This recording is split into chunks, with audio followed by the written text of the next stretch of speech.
Hey everybody, this is David, Fairly Secret Music. It's been a little bit.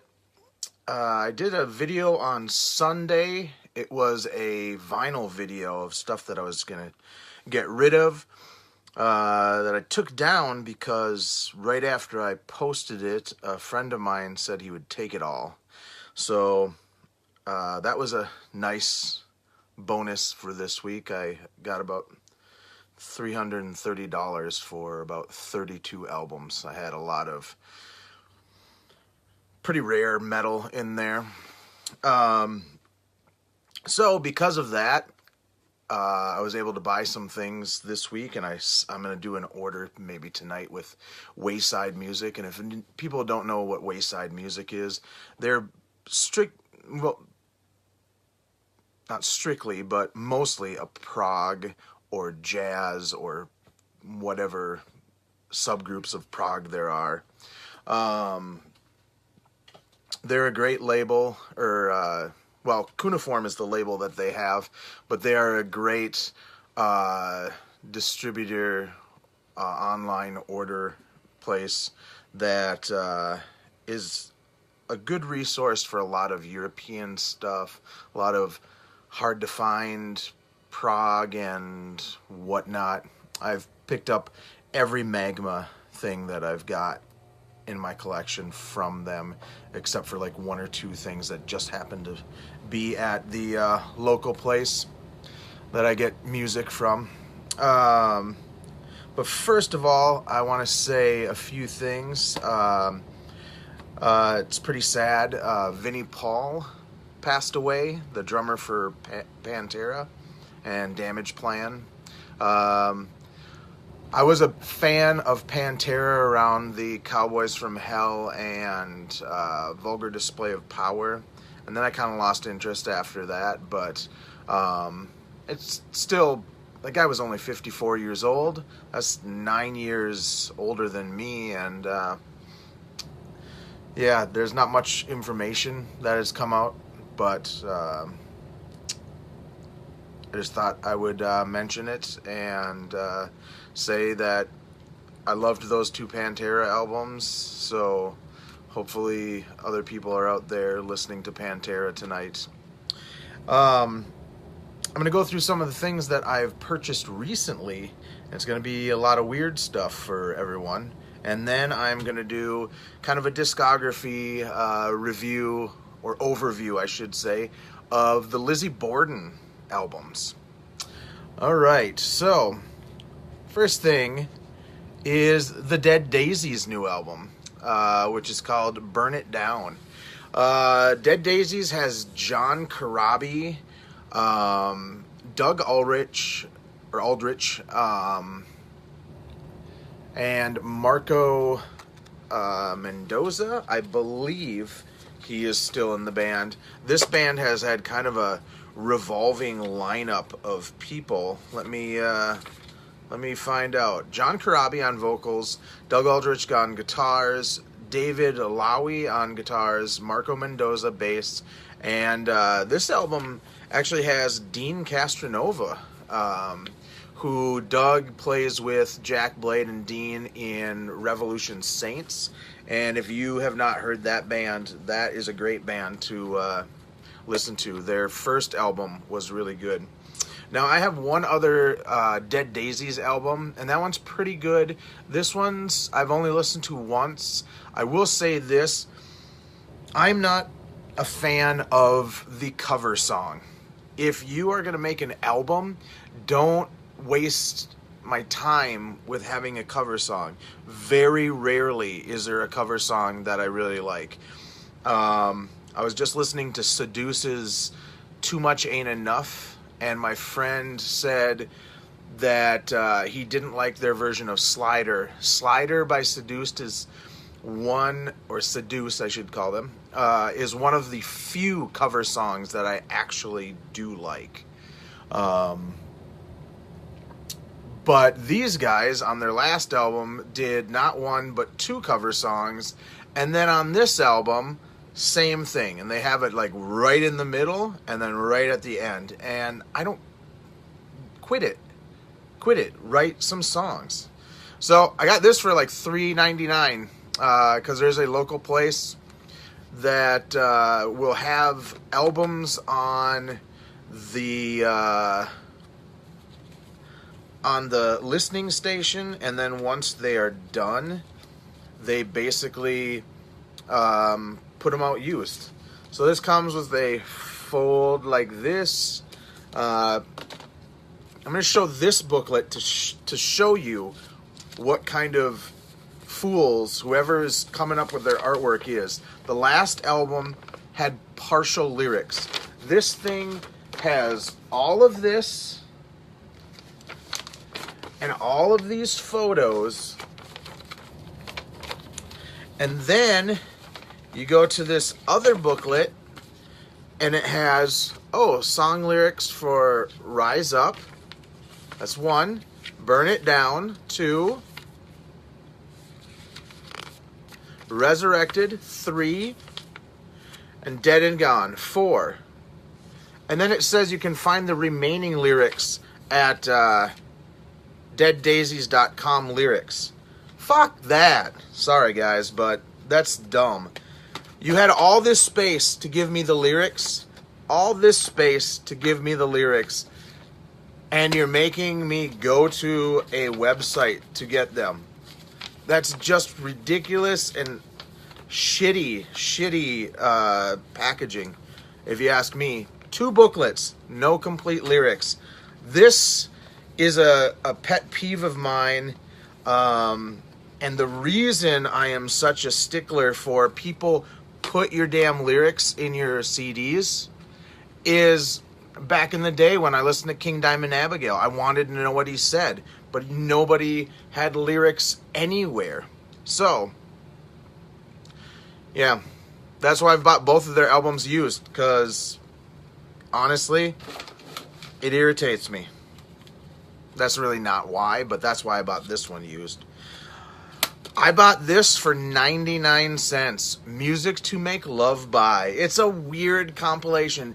It's actually 2 CDs. And you have stuff like The Herbalizer, Sensual Woman, Guy Called Gerald by Humidity, Bent by Magic Love. Or no, Herbalizer is the band. Guy Called Gerald is the band. Bent is the band, because Ennio Morricone has a song on here. I thought it was just ridiculous. And look at that cover. It's hilarious. Music to Make Love By. All right. I got this today, or yesterday technically. Soundgarden, Down on the Upside. You want to know why? I already had a copy, but unlike this copy, this CD falls out because every sprue, or whatever you call them, is broken on this one. This one, however, bloop, bloop, bloop. That's right. Finally got a jewel case or a digipack where it didn't have the things broken. Nothing pisses me off more about digipacks than those things. These with the broken things, and they're impossible to get this up to replace it with another one if you could. Honestly, digipacks have an upside because you can do a lot more cool stuff with the packaging, but the downside is they're hard as hell to replace or maintain sometimes. Accidents happen, but yeah. Found this for $1. Fishbone's Reality of My Surroundings. It's a second Fishbone album that I have, and the first one is Give a Monkey a Brain or something like that. That has a couple really awesome songs on it, and I'm more into funk and soul and R&B type stuff, so I was able to get into that a lot more than when it came out back in like 1993 or something like that. Oh, I just realized the error of my ways. Sorry. 1 second.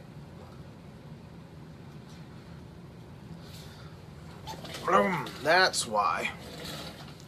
I was wondering why the lighting was different, but... And that's right, I'm wearing pajama bottoms. Anyway, so Fishbone, pretty funky. I haven't really listened to it yet, just samples to make sure that I wanted it.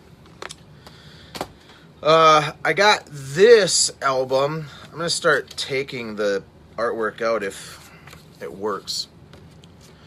This is Praxis Sacrificed. I've had this in the past and then sold it. There was a time where I would sell stuff. I don't sell anything anymore, except for vinyl if it makes me like $300. But, and in my defense, I do not have a working turntable. And everything I had that I sold, about 90% of that I already have in this madness. So Praxis is the brainchild of Bill Laswell. Mainly Bill Laswell, Buckethead, and Brain have always been pretty much the constant three guys. If you're not familiar with Buckethead, check him out. Listen to Praxis Metatron. That is a really awesome album. This one is pretty good, but it's way, way more aggressive. This has Bill Laswell, John Zorn, Buckethead, Blind Idiot God, Bootsy Collins, Mick Harris, Yamatsuka Ai, and Bernie Worrell. And if you don't know who Mick Harris is, he was the drummer for Napalm Death, and then he went on to be in... I can't even remember. He was in a band with Bill Laswell and John Zorn. I saw them once, which is really weird that I actually saw that. I mean, not at the time, but it's really weird that they actually came to town and were touring.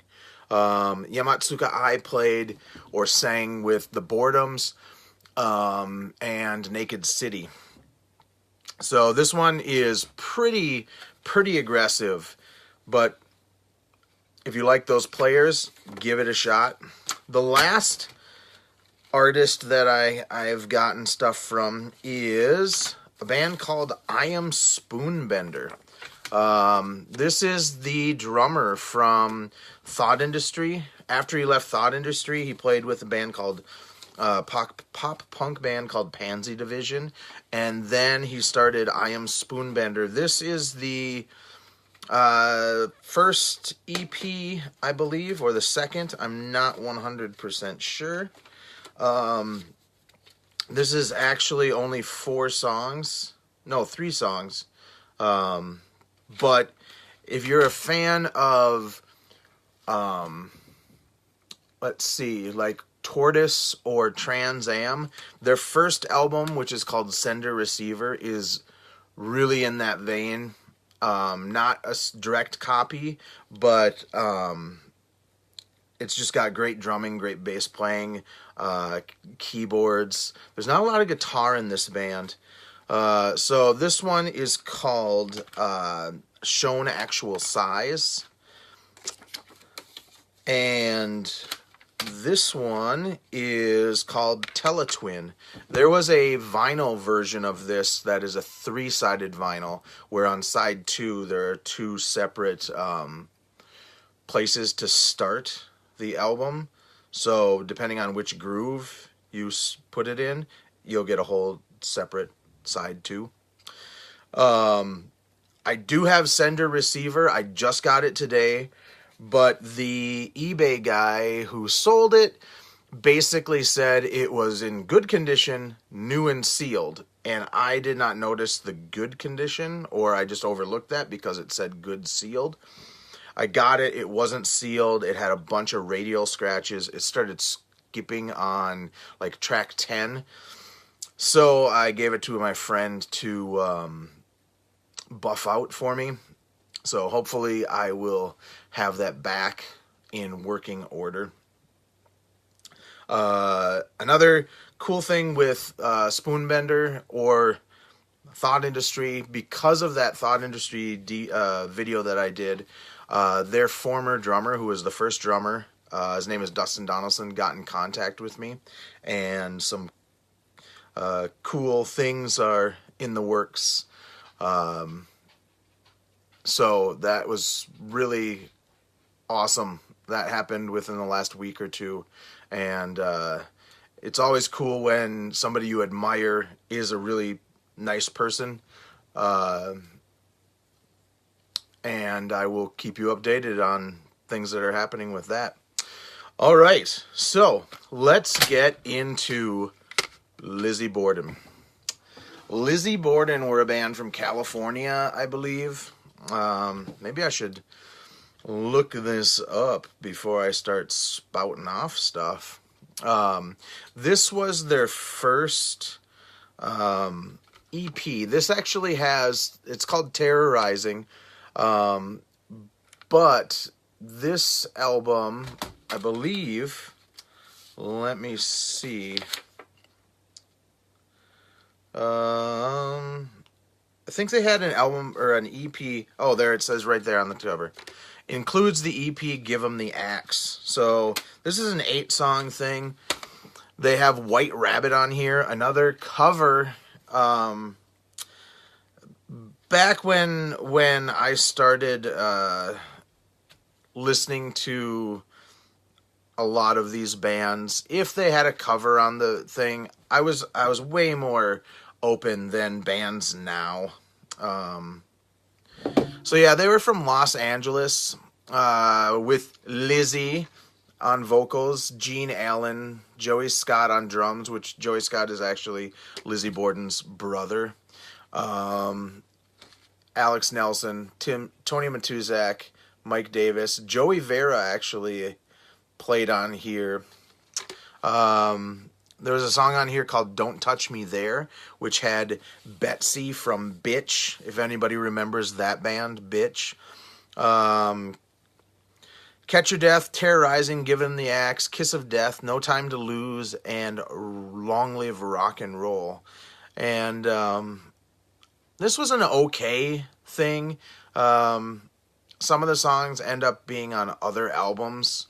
This has never been like high on my playlist of Lizzy Borden stuff, but this album, hell yeah, this album was fantastic. Love You to Pieces. This is where the band really kind of came together and started writing really, in my opinion, and especially in my opinion as a kid in, like 86, 87. Let me make this a little bigger here for you, and just trying to, let's see if we can make this a little bit better. There we go. Give 'em the axe. Sorry about that. I usually have all this shit set up pretty well before I even start my video, but so Give 'Em the Axe. You get like Counsel for the Cauldron, and I think this is the album that he starts out where it says like Slag and Swallow. And I was like, what the hell does that even mean? I had a keyboard, and I said that would do things backwards. And I actually said it, and then hit the backward button, and out comes Hello Suckers. And I was like, oh, that's pretty funny, because he starts the live album with Hello Suckers. In my opinion, and this is all in my opinion, the best songs on here were probably Rod of Iron. And I think Rod of Iron, I like it the most on here because it's in 7. There's a measures of 7 that make up the verse. I can't remember exactly how it goes right now. But Psychopath, Red Rum, and Save Me are some of the other like standout tracks, just in case you want to go and listen to it and see if you like it. I gotta fill in this hole, but this still is all the Peter Hamill stuff that I'm going through. I think I have 15 Peter Hamill CDs that I still have to listen to. Maybe 20. I'm not sure though. So after this album, so they had a couple EPs and a full-length album. What do? They put out a live album. That's just bizarre. But by the time I got to them, they had 2 other albums past this. This live album also had 2 tracks. Also, let me see, where is it?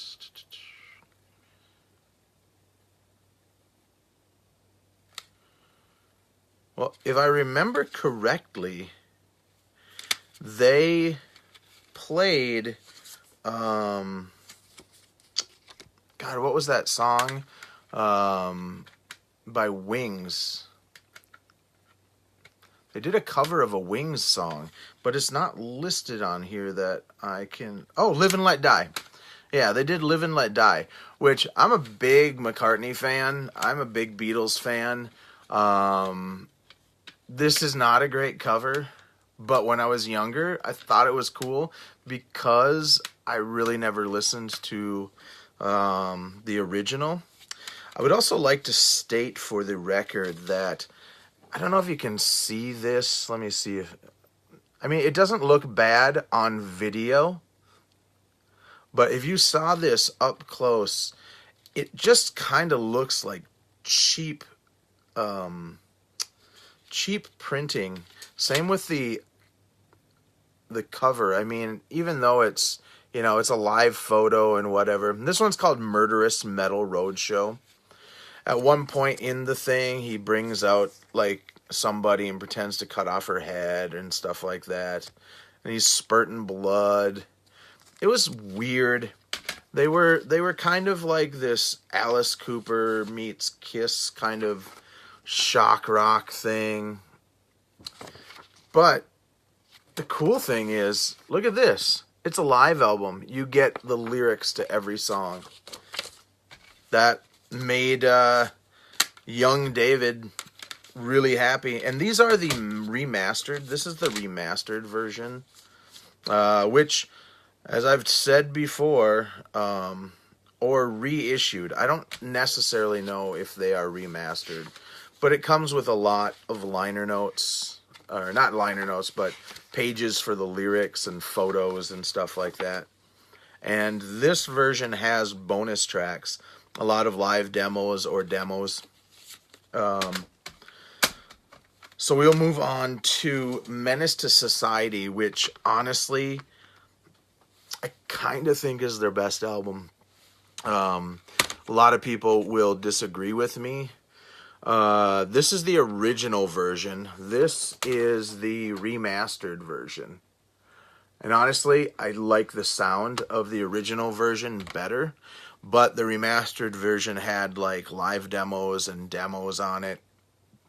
But I remember listening to this in my friend Rob's garage. And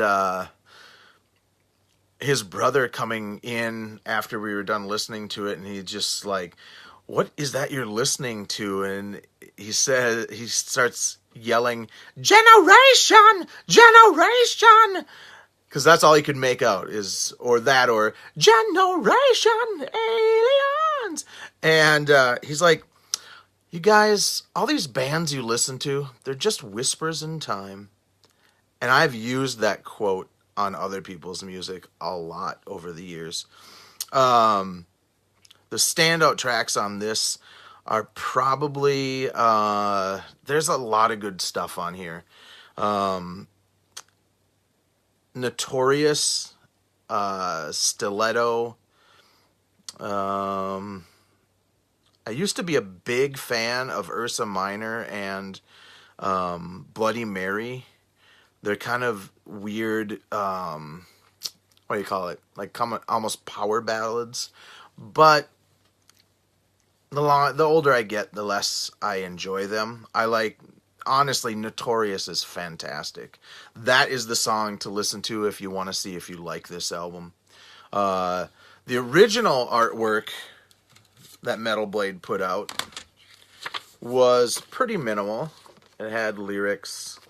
It had a couple photos. Had this super sweet Menace to Society drawing. And then and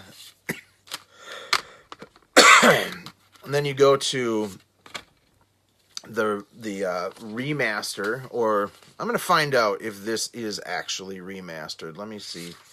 I don't know if they will tell you. I think they were just reissued. Let's see here. No, there's no indication. Oh, right there. Remastered by Tom Baker at Precision Mastering, Hollywood, California.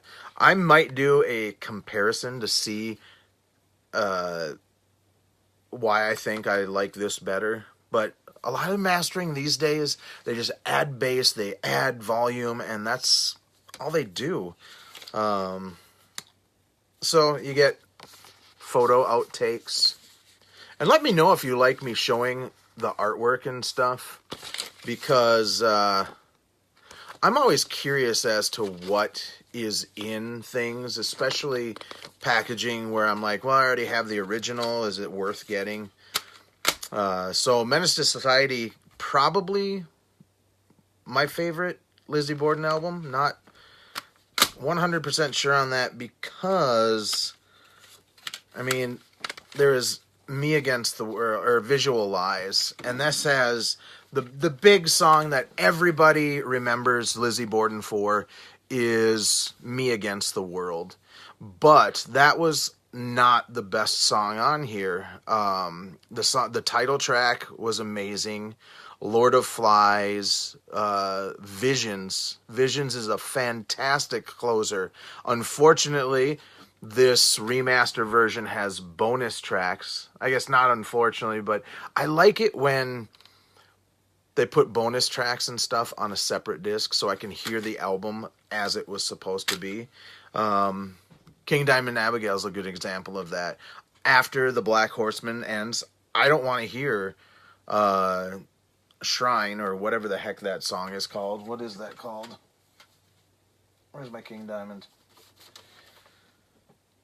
Yeah, I don't want to hear Shrine. I just want Black Horseman to end. If it's going to play something, it should play The Funeral, which is the first track, and just start all over again, because I think final songs on albums are key to make you want to listen to that album again. I might do a video where it's just talking about the best closing tracks on albums. Anyway, back to Visual Lies. I wish I could get this. Oh, I guess I could get this a little higher. Bloop. There. No, I don't want it that high. There we go. So, yeah, this is the one that everybody knows Lizzie Borden for, basically. Outcast also is a fantastic song. And Voyeur, did I mention Voyeur? So this is a great album. Maybe this is my favorite album. I don't know. It is a toss-up between these two. And at this point, Lizzie Borden was the band name. And Lizzie Borden was the singer's name, too. Then he has major lineup changes, except for his drummer brother is still in the band, as always. And this is the deluxe, what do they call this? The 25th anniversary of Master of Disguise. So this had Lizzie, but the original version of this album had a totally different logo. When they did this 25th anniversary edition, that's when they changed the logo. Because this was the album where it was Lizzie Borden, the solo artist, which is just ridiculous. Just keep on calling your band Lizzie Borden. Because it had the same drummer. It had David Michael Phillips, which I believe was in King Cobra. Ronnie Jude, I don't know where he was from. Michael Davis was on bass still, because I believe Michael Davis was, he was the bass player on this album. Brian Perry was bass. Joey Vera was bass. And a bunch of guys doing additional guitars and keyboards and stuff. I'm partially not going to say their names because I don't want to pronounce them. So this was a concept album, Master of Disguise. I never got really into the concept portion. I don't know. I think that was the original logo instead of that thing. I'm sorry if I jump around, but sometimes I just have to give you information. Just like I was going to tell you, this is also on a DVD or a VHS. I have the DVD, but I'm just not going to grab it. But this had such amazing production. One of my favorite songs on here is One False Move. And they had tons of, maybe not on that song, but there was tons of orchestration on this album. And this is the version that comes with a bonus DVD, the making of Master of Disguise. But it's actually a kind of a shitty making of, because I think it was just them with handheld camcorders and stuff. This has liner notes with Elliot Solomon, who I believe was the producer on the album. Let me see. Oh, this was mixed by Terry Brown, which is really weird. Yeah, Elliot Solomon was one of the producers, so he has his liner notes talking about the thing, and then you get all the lyrics. It's a pretty good album.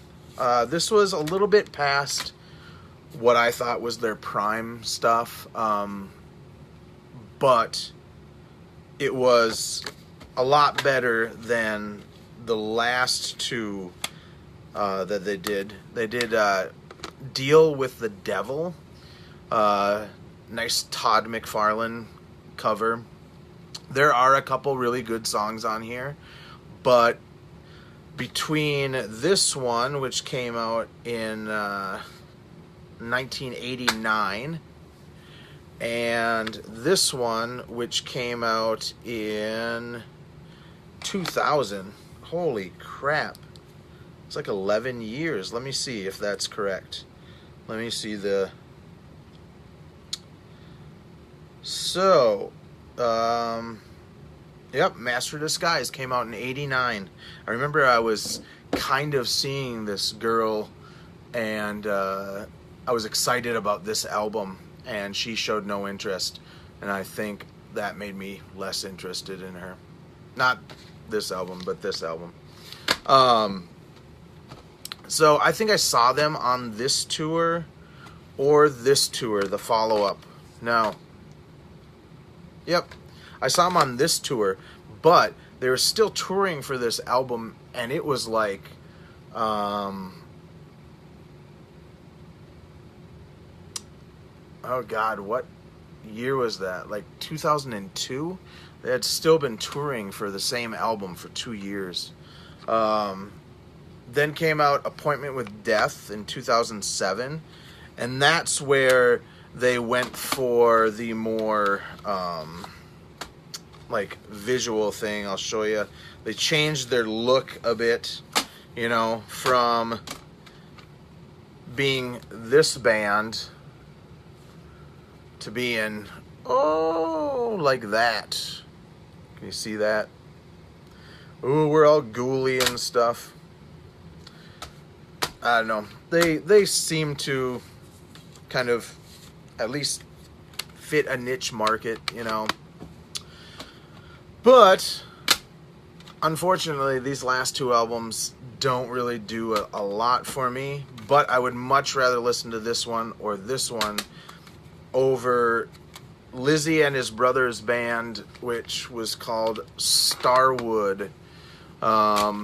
This is more just straight ahead rock and roll, but I don't know, I've listened to it a couple times and it's pretty okay, but pretty okay really isn't good enough.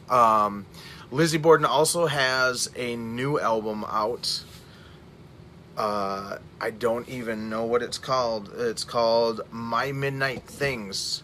If I find it used, maybe, I don't know, I'll probably end up getting it new. The first track was really disappointing, and maybe I'll give it a shot. But I'd much rather just listen to Menace to Society and Visualize. So, that's my video. Hopefully, you're still with me. Bye-bye.